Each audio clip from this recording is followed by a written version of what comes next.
TDS return file करने के लिए सबसे पहले हम डाउनलोड करेंगे टीडीएस रिटर्न प्रिपरेशन यूटिलिटी। तो यहाँ पर जो है आपको गूगल करते हुए टीडीएस रिटर्न यूटिलिटी आप जो है सर्च करेंगे और ऐसे में जो आपका ऑफिशियल वेबसाइट है दैट इज www.protein-tinpan.com। ये बेसिकली आपको ईटीडीएस टीसीएस रिटर्न प्रिपरेशन यूटिलिटी जो है प्रोवाइड करता है। इस लिंक पर आप क्लिक करेंगे और नीचे की तरफ स्क्रॉल डाउन करने के बाद आपको यहाँ पर एक लिंक डाउनलोड आरपीयू वर्जन 5.1 पर हम क्लिक करेंगे और उसके बाद जो है इसको डाउनलोड करेंगे। यहाँ पर हमारी जो टीडीएस रिटर्न यूटिलिटी है वो डाउनलोड हो चुकी है, जो कि एक जिप फाइल है। तो ऐसे में आप इसको एक्सट्रैक्ट करेंगे। तो यहाँ पर शो मोर ऑप्शंस पर क्लिक करते हुए एक्सट्रैक्ट हियर का ऑप्शन हमें मिल जाता है। तो ऑलरेडी हमारे लैपटॉप के अंदर जो है जिप फाइल को एक्सट्रैक्ट करने का सॉफ्टवेयर है। तो यहाँ पर आप देखेंगे एक फोल्डर जो है एक्सट्रैक्ट कर दिया गया है TDS RPU 5.1। इस फोल्डर को जब आप ओपन करेंगे तो इसके अंदर आपको बहुत सारी जावा फाइल जो है जार फाइल जो है वो देखने को मिलेगी। इन जावा फाइल्स में से जो वन ऑफ द फाइल है TDS RPU 5.1.jar। तो ये जो है हमारी बेसिकली वो यूटिलिटी फाइल है, वो रिटर्न प्रिपरेशन यूटिलिटी है, जिसके जरिए हम जो है टीडीएस रिटर्न प्रिपेयर करेंगे, फाइल करेंगे। तो इस टीडीएस आरपीयू फाइल पर जब आप क्लिक करेंगे तो जो है बेसिकली यहाँ पर कुछ इंफॉर्मेशन आपको दी गई है, कुछ जो है इंस्ट्रक्शंस आपको बताई गई है कि इस जावा यूटिलिटी को रन करने के लिए जो है आपके लैपटॉप के अंदर क्या-क्या जो है टेक्निकल रिक्वायरमेंट्स होनी चाहिए। तो ये सभी टेक्निकल रिक्वायरमेंट्स जब आप फुलफिल कर देते हैं, ओके बटन पर आप क्लिक करेंगे और उसके बाद जो है एक जावा यूटिलिटी जो है यहाँ पर ओपन हो जाती है। अब हमने जो टीडीएस रिटर्न यूटिलिटी है उसको ओपन कर लिया है। ओपन करने के बाद यहाँ पर आपको जो है फॉर्म नंबर सेलेक्ट करना है। आप 24 क्यू फाइल करने वाले हैं, 26 क्यू फाइल करने वाले हैं, 27 क्यू या फिर 27 ई क्यू। तो हमारे केस में यहाँ पर जो है 26 क्यू जो है हम लोग फाइल करने वाले हैं। उसके बाद रेगुलर या फिर correction.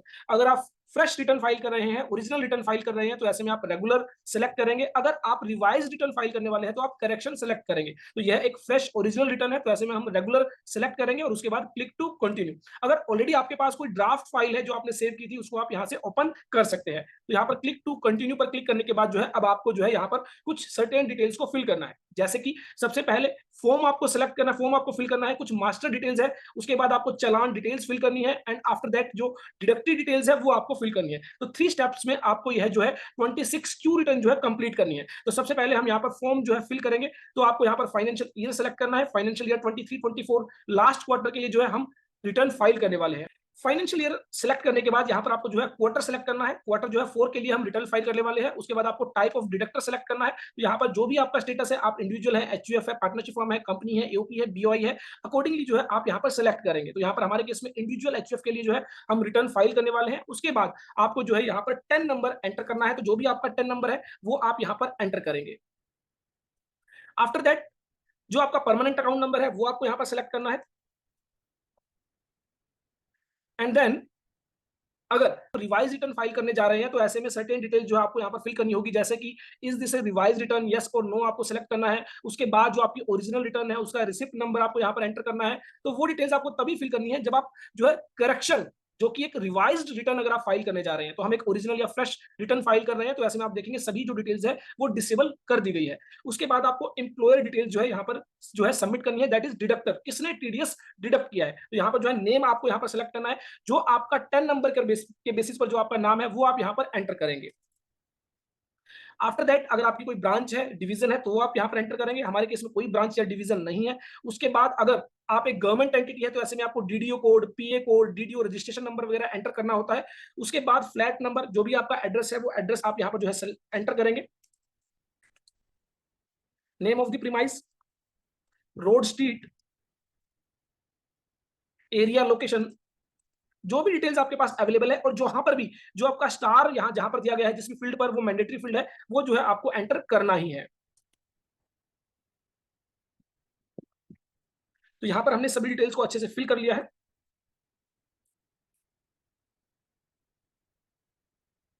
Email ID, mobile number जरूर एंटर करना है आपको।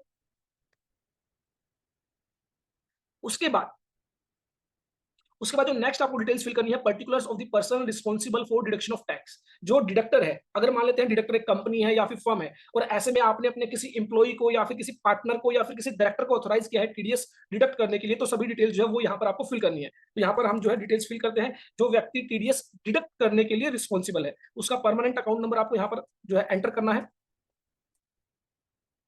आफ्टर दैट जो डेजिग्नेशन है वो आपको यहाँ पर एंटर करनी है, क्या वो डायरेक्टर है, पार्टनर है, मैनेजर है। डिटेल्स जो है, डिटेल्स आप अगर मान लीजिए जो आपकी ऑलरेडी डिटेल्स आपने फिल की है वो आप यूज करना चाहते हैं, तो आप सेम एज अबव पर जो है क्लिक करेंगे और आपकी जो भी एड्रेस डिटेल्स थी वो आपकी यहाँ पर फिल हो जाती है। उसके बाद जो है आपको यहाँ पर टेलीफोन नंबर एंटर करना है, ईमेल आईडी आपको एंटर करनी है,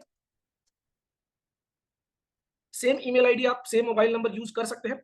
अगर जो लास्ट रिटर्न आपने फाइल की थी उसके बाद अगर किसी तरह का कोई भी चेंज हुआ है तो एड्रेस के अंदर, तो आपको यहाँ पर यस नो सेलेक्ट करना है। हमारे केस में कोई एड्रेस के अंदर ऐसा कोई चेंज नहीं हुआ है तो हमने यहाँ पर जो है नो सेलेक्ट किया है। अगर आपके केस के अंदर जो है एड्रेस के अंदर अगर कोई चेंज हुआ तो आप यस सेलेक्ट करेंगे। मोबाइल नंबर आपको यहाँ पर एंटर करना है। अगर इससे पहले आपने फॉर्म 26Q किसी भी साल के लिए किसी भी क्वार्टर के लिए फाइल किया है तो आप यस सेलेक्ट करेंगे, अदरवाइज आप नो सेलेक्ट करेंगे। अगर आपने फाइल किया तो आप यस सेलेक्ट करेंगे और उसका जो भी स्टेटमेंट नंबर होगा वो आप जो है यहाँ पर एंटर करेंगे। तो जो भी रिसिप्ट नंबर है, जो भी टोकन नंबर है, वो आपको यहाँ पर क्या करना है, एंटर करना है। तो यहाँ पर हमने जो टोकन नंबर है प्रीवियस रिटर्न का जो हमने फाइल की थी वो हमने एंटर कर दिया है। उसके बाद अब जो है नेक्स्ट आपको चालान डिटेल्स फिल करनी है। उससे पहले अगर आप चाहते हैं जो डिटेल्स आपने फिल की है वो आप सेव कर ले, ताकि किसी तरह की कोई टेक्निकल प्रॉब्लम हो तो ये डिटेल्स आपको फिर से फिल ना करनी पड़े। यहाँ पर आपको सेव बटन पर क्लिक करना है। सेम आप में से जो भी लोग सीखना चाहते हैं income tax, GST, TDS, ESIC, EPF, advance Tally Prime, advance Excel courses, तो ऐसे में आप हमारी वेबसाइट विजिट कर सकते हैं www.allabouttaxes.in, जहां पर बहुत सारे कोर्सेज आपको मिल जाते हैं बहुत ही रीजनेबल प्राइस में। बहुत ही जो है एडवांस लेवल के जो कोर्सेज हैं वो आपको यहाँ पर प्रोवाइड किए गए हैं। प्रैक्टिकल ओरिएंटेड कोर्सेज है, कोई भी थ्योरेटिकल बातें यहाँ पर नहीं है। जो प्रैक्टिकली ओरिएंटेड जो बातें हैं वही बातें की गई है। प्रैक्टिकल वर्कशॉप्स रखी गई है, कैसे आप रिटर्न्स फाइल कर सकते हैं, टैक्सेस की पेमेंट कर सकते हैं, रिकंसिलिएशंस प्रिपेयर कर सकते हैं। पर क्लिक करने के बाद ये आपसे पूछता है कि वो जो फाइल है वो आपको कहाँ सेव करनी है। तो जो जो भी जिस भी लोकेशन पर आप सेव करना चाहते हैं उस लोकेशन पर जो है आप इसको सेव करेंगे। तो यहाँ पर हम जो है डाउनलोड्स में हमने टीडीएस रिटर्न यूटिलिटी सॉफ्टवेयर जो है यहाँ पर हम इसको क्या कर लेते हैं, सेव कर लेते हैं। तो ये फाइल हमारी सेव हो चुकी है। इट मींस अभी तक हमने जितना भी काम किया है वो हमारा सेव हो चुका है। किसी भी वजह से अगर कोई भी गलती होती है तो हम उस फाइल के जरिए अपनी सभी इन्फॉर्मेशन जो है फिर से गेट बैक कर सकते हैं, वापस ले सकते हैं। उसके बाद नेक्स्ट जो है हमें चालान पर क्लिक करना है। चालान पर क्लिक करने के बाद जो भी चालान आपके पास है Q4 के लिए वो आप यहाँ पर ऐड करेंगे। ऐड रोज पर आपको क्लिक करना है और जितने भी चालान आपके पास है वो चालान जो है आपको यहाँ पर एंटर करने हैं। हमारे केस में 4 चालान हमारे पास है तो enter number of rows to be added में 4 हम जो है यहाँ पर एंटर करेंगे और ओके बटन पर प्रेस करेंगे। ओके पर प्रेस करने के बाद आप देखेंगे कि यहाँ पर 4 रो जो है आपके सामने आ चुकी है। अब एक एक करके आप उन चारों चालान को जो है यहाँ पर एंटर करेंगे। तो यहाँ पर जो है चालान अमाउंट आपको एंटर करनी है, जिसमें कि टीडीएस अमाउंट जो है वो आप यहाँ पर पहले फिल करेंगे। तो चारों ही चालान के रिगार्डिंग हम जो है एक साथ जो है इन्फॉर्मेशन फिल करने वाले हैं। सरचार्ज कोई भी नहीं है, सेस कोई भी नहीं है। इसके अलावा जो है यहाँ पर इंटरेस्ट की अगर आपने पेमेंट की है तो इंटरेस्ट हेड में आप एंटर करेंगे। अगर कोई लेट फीस की आपने पेमेंट की है तो वो आप एंटर करेंगे। कोई पेनल्टी अगर आपने पे की है तो वो आप एंटर करेंगे। हमारे केस में कोई इंटरेस्ट फीस पेनल्टी नहीं है। उसके बाद बीएसआर कोड आपको यहाँ पर एंटर करना है।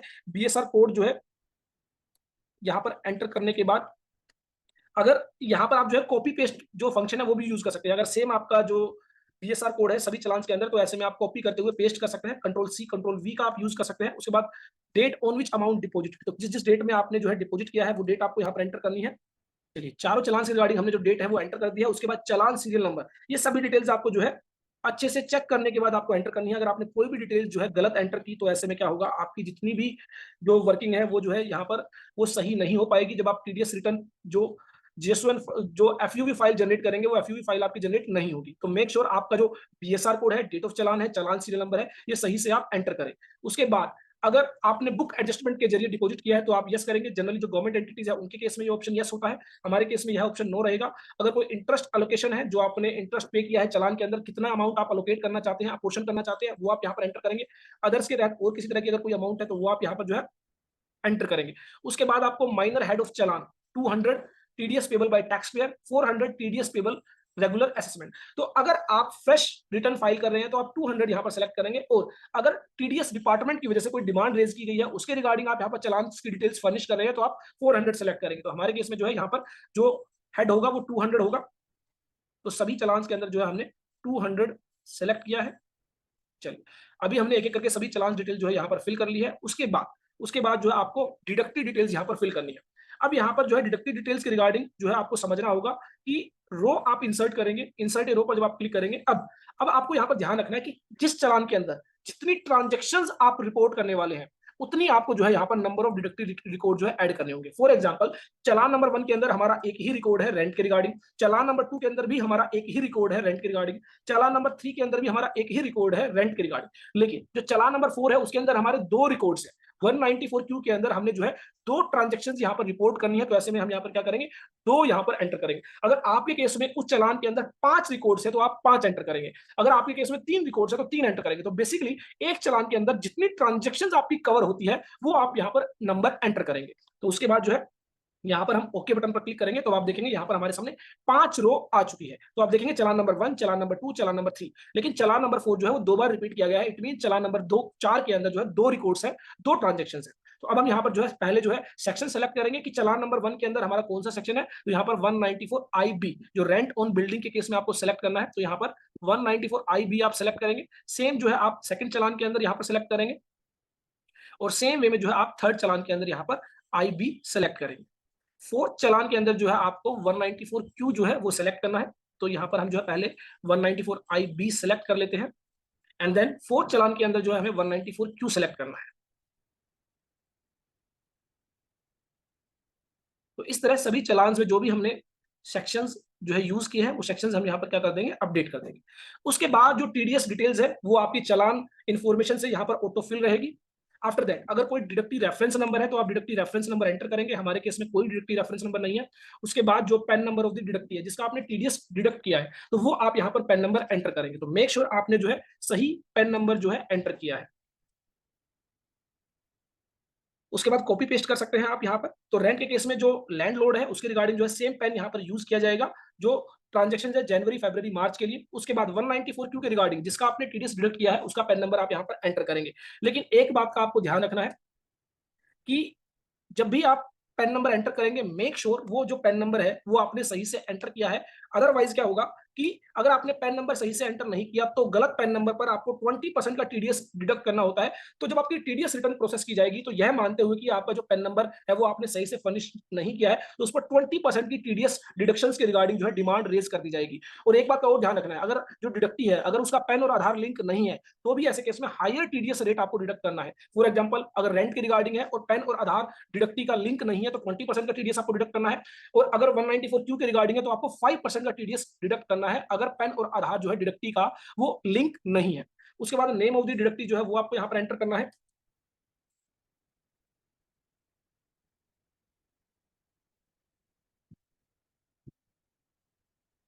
After that date of payment क्या है, किस डेट में जो है आपने जो रेंट है उसको पे किया है या फिर बुक्स ऑफ अकाउंट्स में क्रेडिट किया है। 194 क्यू में आपने किस डेट में जो है TDS डिडक्ट किया है वो आप एंटर करेंगे। तो मेक श्योर सही डेट्स जो है आपको यहाँ पर एंटर करनी है। अदरवाइज जो है अगर आपने कोई भी इन्फॉर्मेशन गलत फिल की तो ऐसे में जो आपकी TDS रिटर्न है वो सही से प्रोसेस नहीं की जाएगी। अब रेंट जो है 60,500 जनवरी, 60,500 फरवरी, 60,500 मार्च जो है वो क्रेडिट किया गया है।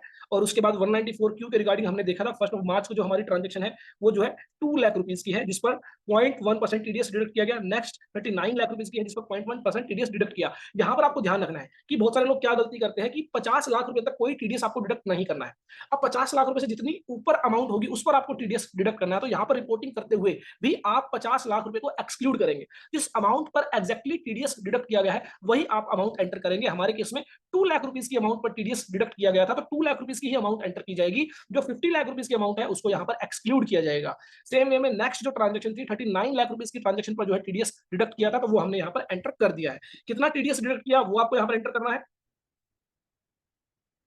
चलिए हमारे पास सभी डिटेल जो है ऑलरेडी अवेलेबल थी, अच्छे से हमने प्रिपेयर कर ली थी तो इसलिए हमें यहाँ पर फिल करने में कोई भी किसी भी तरह की प्रॉब्लम नहीं आ रही है। उसके बाद आपको यहाँ पर सरचार्ज जो है वो एंटर करना है। तो हमारे केस में कोई सरचार्ज नहीं है। अगर कोई हेल्थ एंड एजुकेशन सेस है तो वो आपको यहाँ पर एंटर करना है। हमारे केस में कोई हेल्थ एंड एजुकेशन सेस नहीं है।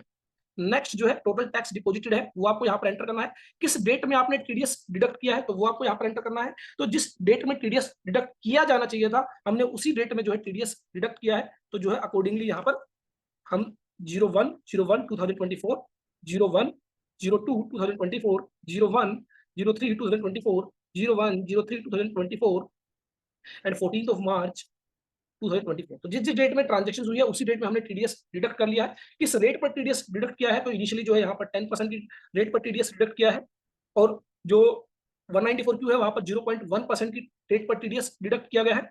अगर कोई ऐसा सर्टिफिकेट है जिसके बेसिस पर लोअर टीडीएस डिडक्शन क्लेम की जा रही है बाय द डिडक्टी, तो ऐसे में आप यहाँ पर सर्टिफिकेट नंबर जो है वो एंटर करेंगे। जो डिडक्टी है उससे आपको सर्टिफिकेट नंबर लेना होगा और वो आपको यहाँ पर एंटर करना होगा।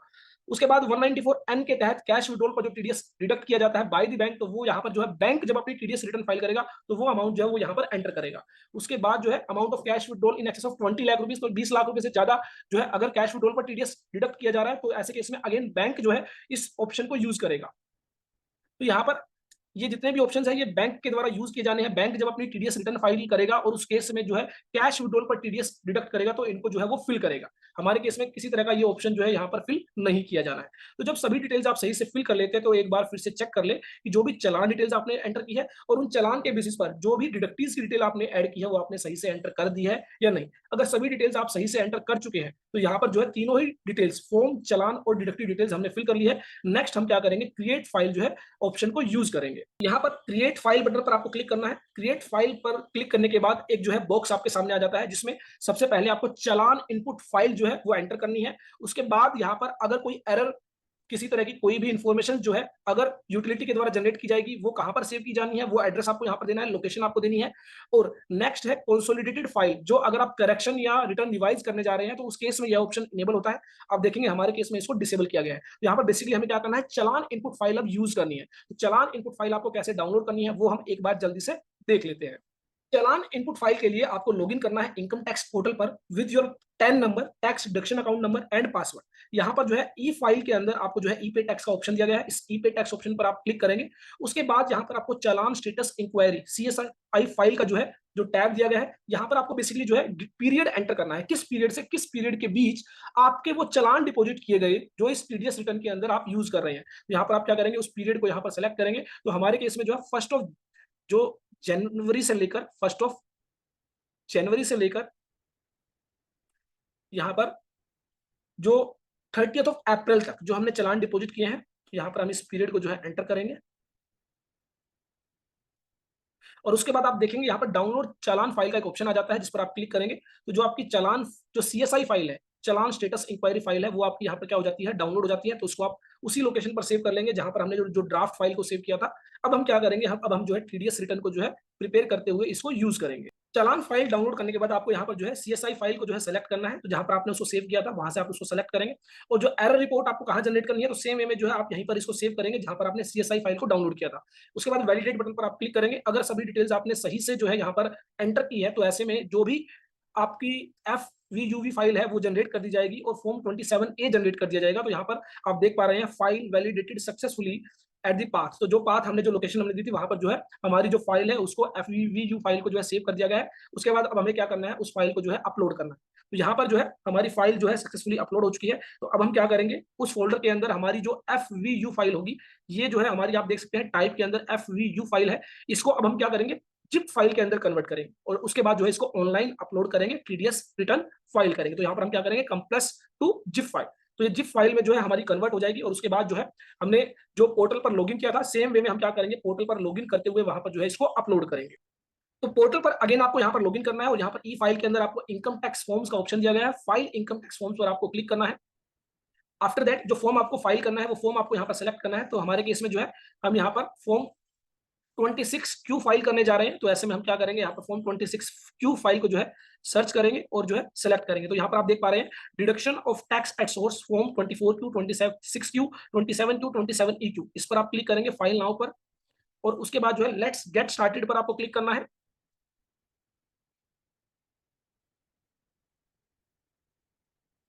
आफ्टर दैट आपको जो फॉर्म टाइप है वो सिलेक्ट करना है। 24Q सैलरी के लिए, form 26Q other than salary के लिए, 27Q नॉन रेजिडेंट के लिए, 27EQ TCS के लिए। तो 26Q को हम सेलेक्ट करेंगे। देन जो फाइनेंशियल ईयर है वो फाइनेंशियल ईयर आपको सिलेक्ट करना है। तो 23-24 क्वार्टर आपको सिलेक्ट करना है, क्वार्टर 4 के लिए। आप रेगुलर रिटर्न फाइल कर रहे हैं या फिर रिवाइज रिटर्न फाइल कर रहे हैं तो अगेन रेगुलर रिटर्न पर आपको क्लिक करना है। उसके बाद जो जिप फाइल हमने कन्वर्ट की थी वो जिप फाइल आपको यहाँ पर क्या करनी है, अटैच करनी है। तो जिप फाइल को हम यहाँ पर क्या करेंगे, अटैच करें।